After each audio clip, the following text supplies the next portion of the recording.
So I have made a video, lots of them actually, about different things, but I need to go through this real quick.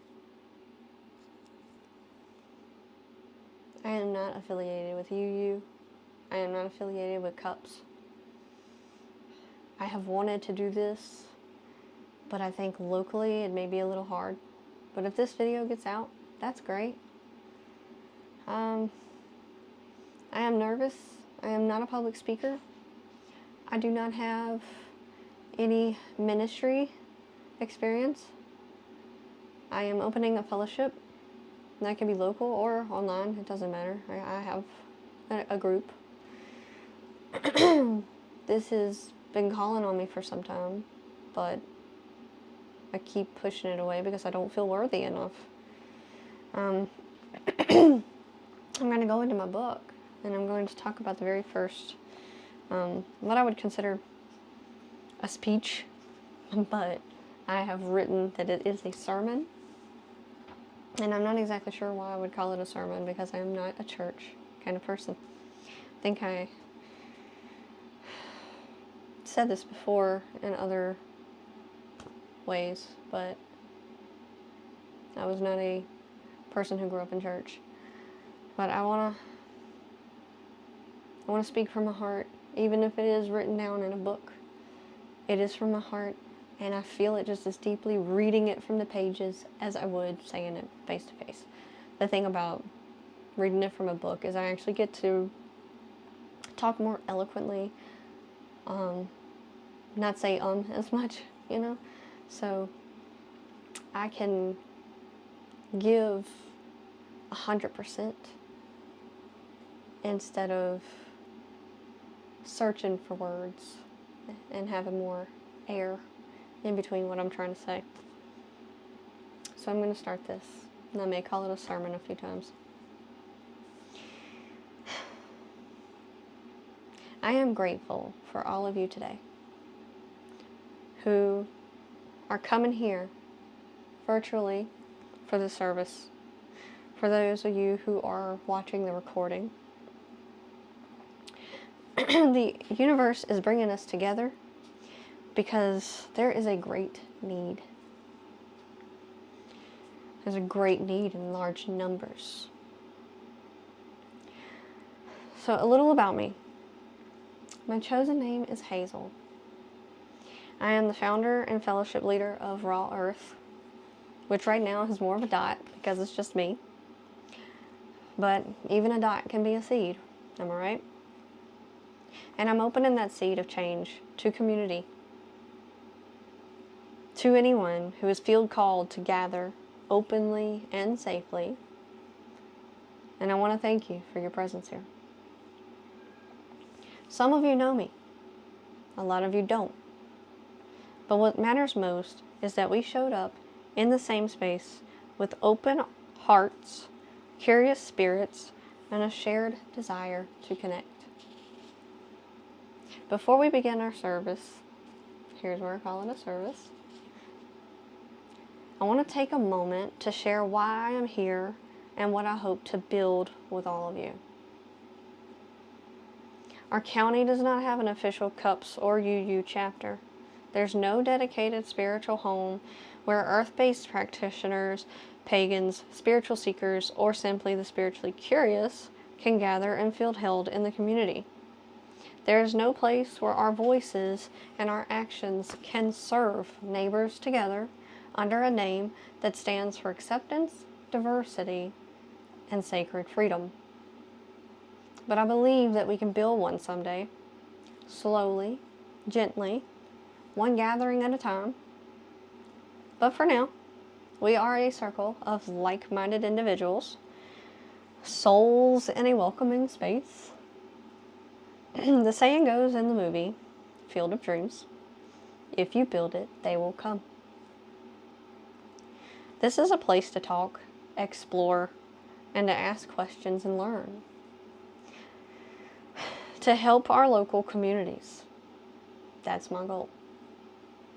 This is a place where nobody has to hide their faith, their practice, or their beliefs. My long-term goals are to become a CUUPS chapter in our local community, a chapter rooted in service, compassion, and unity.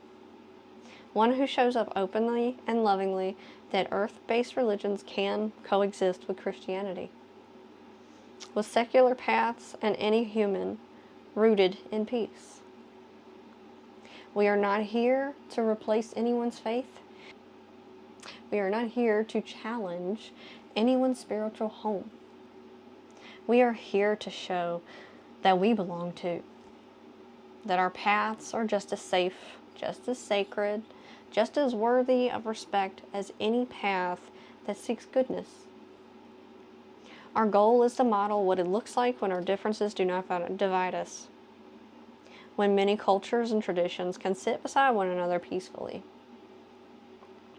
When we all realize that at our core, we all want the same things.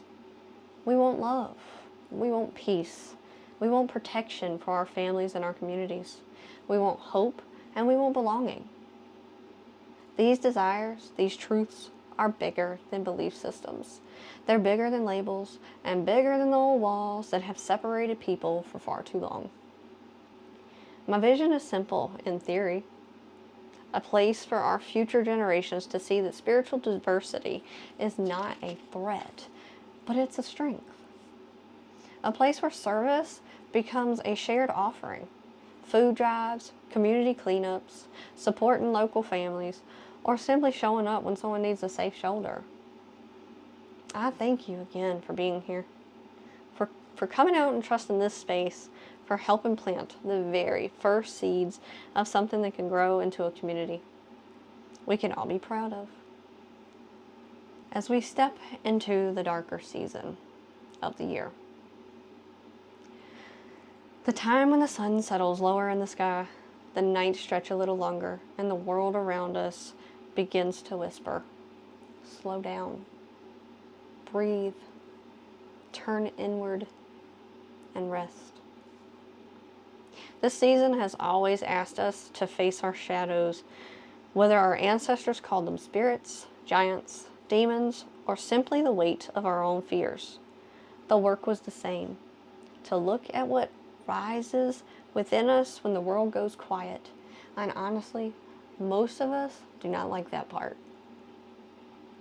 It's easier to stay busy, to fill every corner of our mind constantly. It's easier to talk. It's easier to listen to the noise of the world instead of the hard truths haunting us like spirits with unfinished business. But every spiritual path reminds us in its own language and writes that our deepest growths come from the darkest days. Not to punish us, not to break us, but to carve space for new light. Where this lead us to talking about today? K-pop demon hunters. Insert eye roll. I know it seems weird or even humorous to bring up neon lights and choreography into a sermon about life and faith. But the truth is this. These stories are old stories dressed in modern attire. When we watch the heroes face demons, we are watching not horror, but we're watching shadow work. We are watching the same journey our ancestors told around fires. The same journey each of us still walk to this day. In these stories, the demons are loud and dramatic and full of flames and special effects. But what they represent is the same quiet voice we hear inside of our own heads. Our demons say, "You are not enough. You will fail. You are too broken. No one will stay. Your dreams are foolish, and your voice doesn't matter."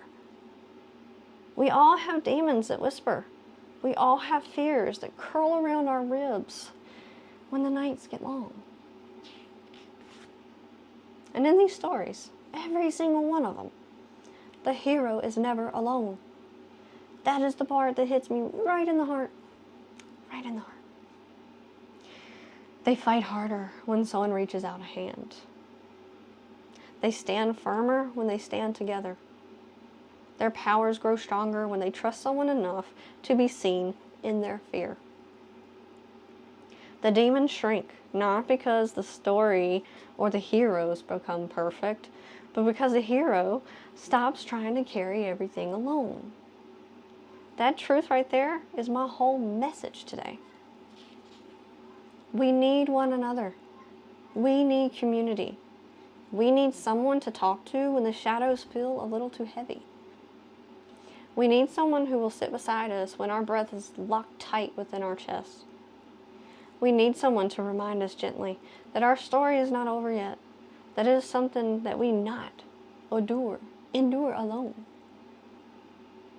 Winter asks us to rest, but it does not mean for us to isolate.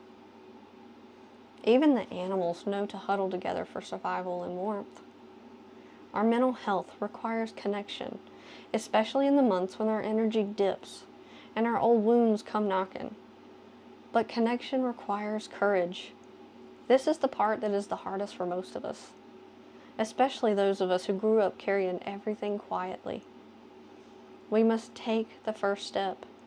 We do not wait for the world to save us. We have to choose to reach out. We choose to speak honestly. We choose to ask for help.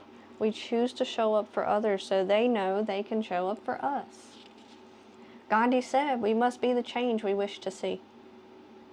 And in these darker days, that means we should just begin with smaller acts, like texting a friend, showing up when someone's in need, coming to a circle, letting ourselves be known a little more than what feels comfortable. Opening our mouth when silence would be easier. When we take that first step, others will follow.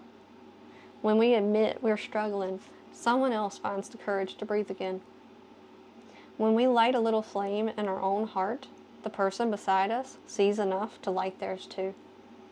Community is not a place, it's a practice. And in these wintering months, the practice becomes sacred. So let the Kpop demon hunters remind us of ancient truth. None of us defeats our shadows alone. None of us grows without support. None of us heals without someone, somewhere, holding space for our becoming. As the nights stretch long, may we rest. May we reflect. But may we not disappear into our own solitude. May we find one another and light small flames of hope in the dark, to bring a flicker of light into one another. Because the world changes when we change, and we change when we dare to reach out a hand. And this is the end of this speech or sermon. I want to open space for you. I want you to come to me and talk to me privately, intimately. Comment below. Take the first step. Give yourself some peace, and I will respond to all of the comments. And I appreciate you taking the time to listening and feeling and understanding what my goal is here. And I appreciate you.